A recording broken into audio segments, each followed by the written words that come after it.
Hello, everyone. My name is Pouneh, and today I will talk about the new trend of, not very new, but new trend of moving third-party scripts onto mainframe to be able to use first-party cookies for tracking.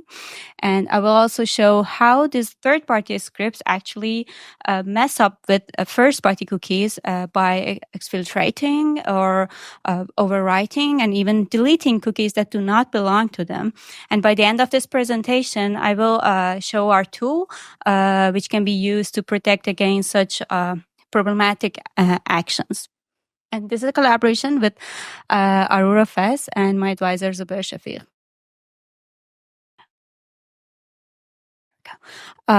Hopefully everyone is familiar with cookies.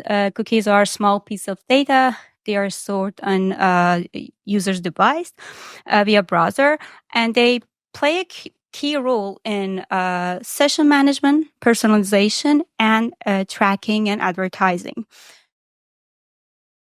And as you all know, and we have discussed here, advertising and tracking are not always welcome. And they have raised several security and privacy concerns. They have also some, they have caused other problems, but our focus is on security and web privacy, and privacy concerns. And in terms of privacy, advertisers and trackers track users across the web and collect data about their browsing history, about their personal information, to collect detailed profile about their demographic, their interests, their online activities. But the issue is that most of the times this collection is without users' consent or explicit knowledge, and this causes to a privacy concern. On the other hand, there has been some studies showing that cookies can also lead to security issues such as session hijacking. Hopefully, many major browsers, has tried to block or at least restrict third-party cookies. But this is an arm race, right? On the other hand, trackers also defense against such actions. Trackers start using first-party cookies. But how this happens? Web developers take the risk and include third-party scripts on the mainframe. Now they have access to everything.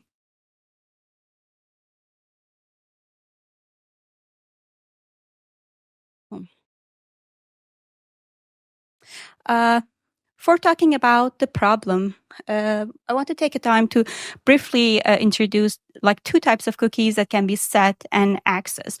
The first type is HTTP cookie, which can be set using the HTTP header attribute. So when a user visits the website usually rely on multiple resources. So it's not only rely on its own server. So when the user visits the website, multiple network requests are sent to different servers with different origins. And in response, servers may also want to set cookies. So they do this using this set cookie header. If the response comes from a server, which if its origin of the server is different from the visiting website, then the browser will consider that cookie as third party. Otherwise, it will be considered as first party. When cookies are created, then the browser will include the cookies on all the subsequent requests to the setter domain. And there's no policy to force the browser to send first-party cookies over origin requests. And the second way to set cookies is using document.cookie, which is the property of JavaScript. So they can call document.cookie setter or getter function. And to determine what is the party, if a cookie is first party or third party, the browser determine based on the origin of the script. For example, if it is included on the mainframe, it will be considered as first party. And if a cookie is set using HTTP header and the attribute of HTTP only is active, then script cookies cannot get access to them. Okay, now that we know what is the how the cookies are actually managed by a browser, we want to see what is the problem. So here we have example.com. It consists of two frames. One of them is this iframe, which has a different origin than the example.com. And then we also have this main frame. The script on the iframe,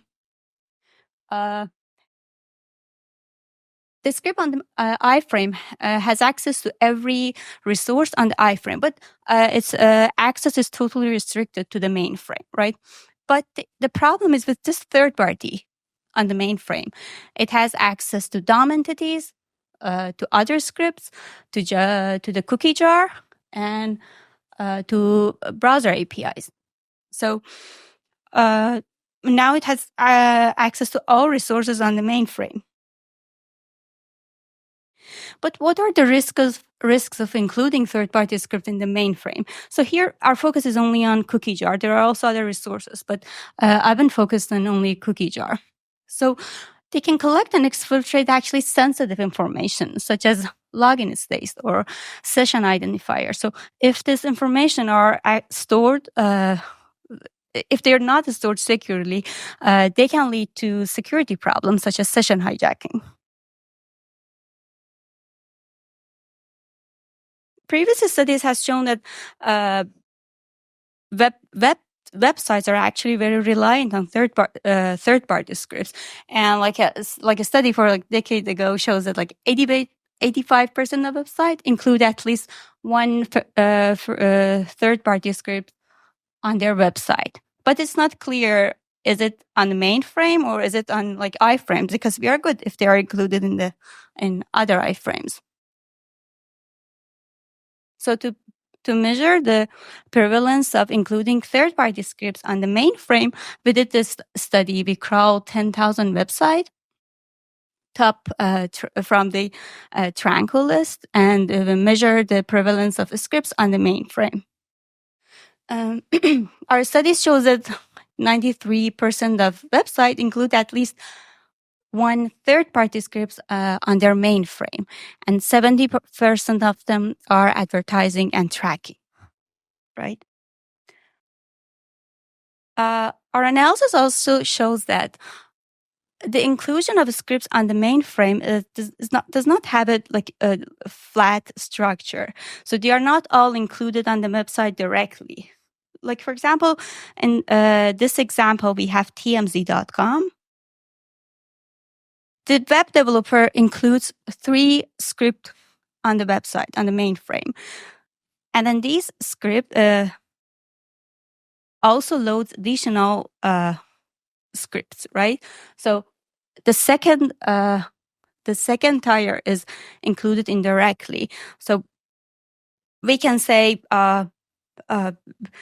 we can kind of categorize them into directly included or indirectly included. And in terms, like, if we're specifically looking into tmz.com, this is a full picture of including a script. So I believe it has 4 or 5 tier of inclusion. So, like, for example, if you look at, I don't know how to read that, but moatads.com, it includes several ads, DoubleClick, and then DoubleClick includes some scripts from Google. Right? So it can go forever. I think on top 10,000 websites, we observed, like, for example, on some website, the length of this chain reaches to 14. So it means that it goes forever, and then we are not sure if the web developer is aware of this action. And then we also try to see on average, what is the prevalence of directly or versus like indirectly inclusion of scripts on websites. So our analysis shows that almost half of the scripts are included directly and half of them are included indirectly. And we also have like the proportion of them that if they are first party or third party. You can see if they're included indirectly, most of them are actually third party. And this dotted area shows like the tracking advertising part. So most of the advertising and tracking third parties are actually included indirectly on websites. We can discuss if the blame if the blame is on web developer or not, but I believe it is because they include these scripts on their website. So if they actually analyze a script that they include on their website, they should like see such results that what other scripts are actually included indirectly on their websites.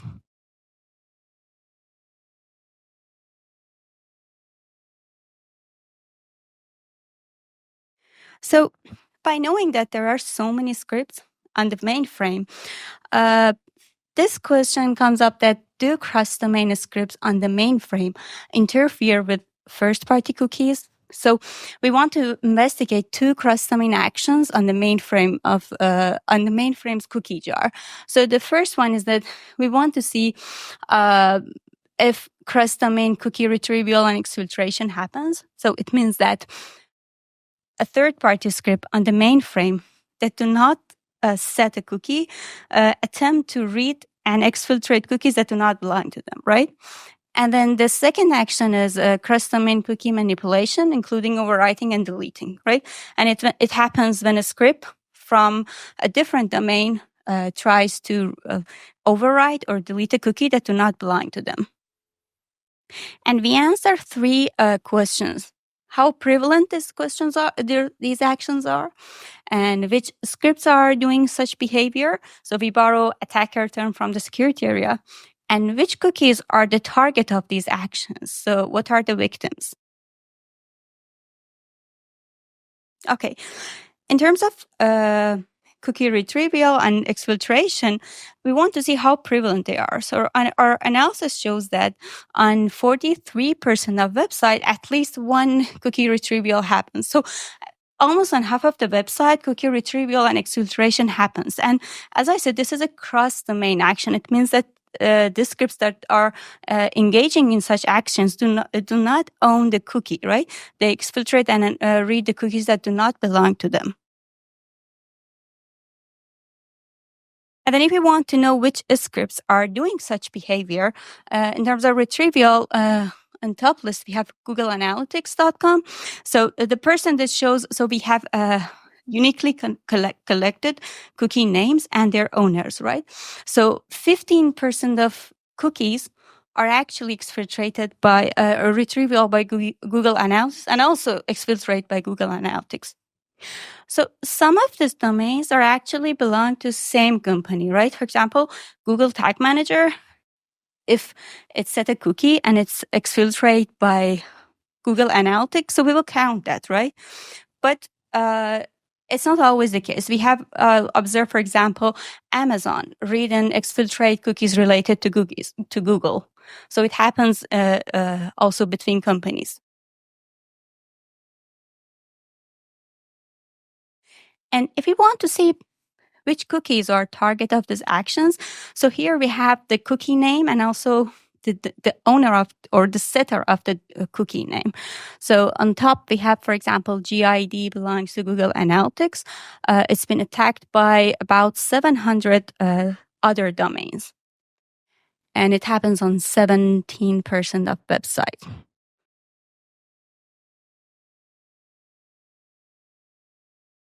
The second action, which is more destructive actually than exfiltration, is cookie manipulation. So we have seen some scripts override cookies that do not belong to them, or even deleting them.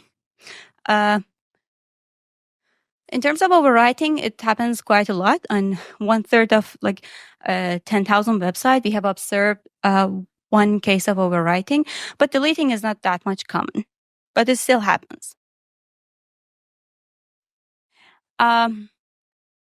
We want to see which scripts are doing such behavior. In terms of overwriting, we have PubMatic on top of the list. And in terms of cookie removing, we have civiccomputing.com. So there could be different intentions, which we are not always aware of why they're doing this. For example, in this particular case, civiccomputing.com, if you go to their website, they're actually a consent management tool.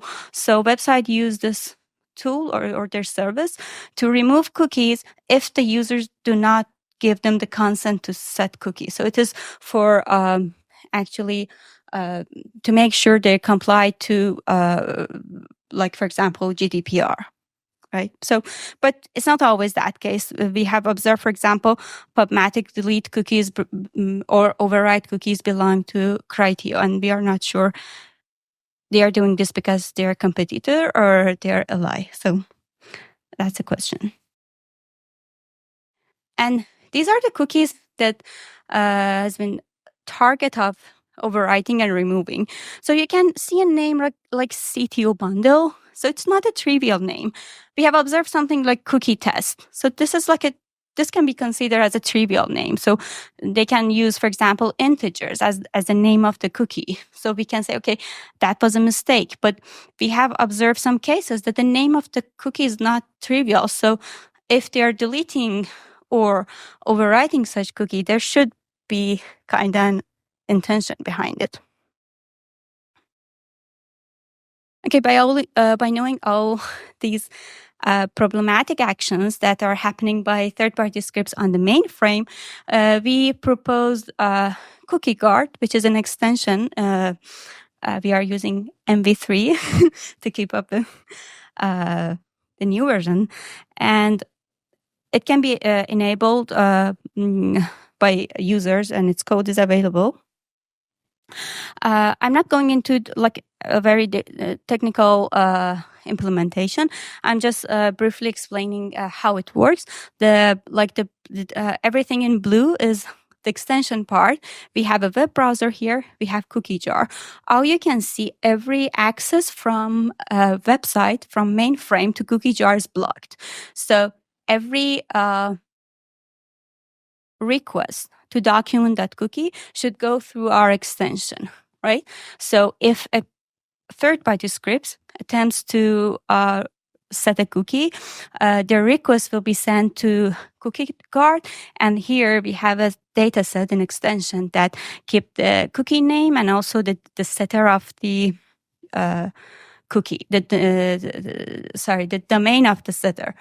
And if a script attempts to read the cookie jar, this time we do not return everything. We match their domain with the setter, and we only return cookies that actually belong to them. So, in a nutshell, CookieGuard acts as a proxy between browser and the original cookie jar.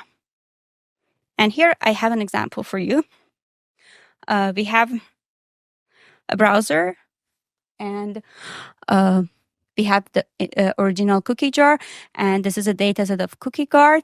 And on the mainframe, we have 3 scripts. So the first one and the third one belongs to site.com, but the third one belongs to ad.com. But they're still on the mainframe, right? The browser considers them all as a third-party script. Sorry, first-party script. So when the user visits the website, a network request is sent to site.com. And so this is like HTTP cookie. It requests to set cookie, which name this is C0. It goes into CookieGuard, and then it go to CookieGuard. And the setter of this cookie is site.com because it comes from the same server, a server with the same origin. And then the first script attempt to set a cookie, right? So it will be show up on both CookieGuard and CookieGuard, and the setter is site.com because the source of the first script is site.com. And then the second script requests to set cookie, but this time the domain of this is ad.com. So if it requests to read the cookie jar, the initial cookie jar will return everything because it's on the mainframe. Okay. But the CookieGuard will filter everything and only return C2 because the domain of the second script is ad.com. So it shouldn't get access to C0 and C1. But if, okay, I think I messed up.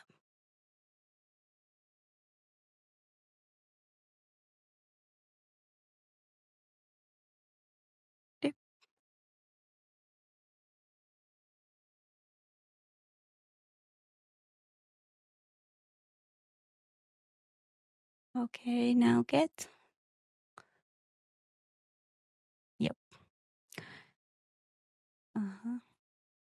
Yeah, but if the third one, okay, it seems like it doesn't work. If the third one wants to get the cookie jar because it belongs to the website, it would get the whole cookie jar. In terms of evaluation, evaluation, we have measured the web breakage. So we have evaluated navigation, single sign-on, appearance, and functionality. In terms of appearance and navigation, we don't have any problem. In terms of functionality, on 3% of website, we have breakage, major and minor. But in terms of SSO or single sign-on, you can see we have 11% major breakage. And it actually happens on a website that try to do this session management using script cookies rather than HTTP cookies, because HTTP cookies are much more safer. They have this option of setting HTTP only option, but scripts does not have that option. And then because single sign-on is usually done using federated identity provided by, for example, Google, Facebook, or Apple, so they are considered third party and they're blocked in our approach. And the solution is to use whitelist. For example, if we know a script is just doing federated identity, we can let them to set it. So the solution is to use whitelist.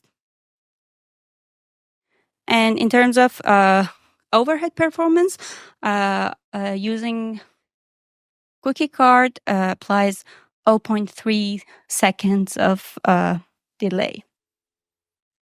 So in conclusion, we showed that third-party scripts are pretty common on the mainframe, and they exfiltrate and manipulate first-party cookies. And CookieGuard provide an isolation between cookies, and it's easy to use by users. And that concludes my presentation, and I'm happy to hear your question or feedback.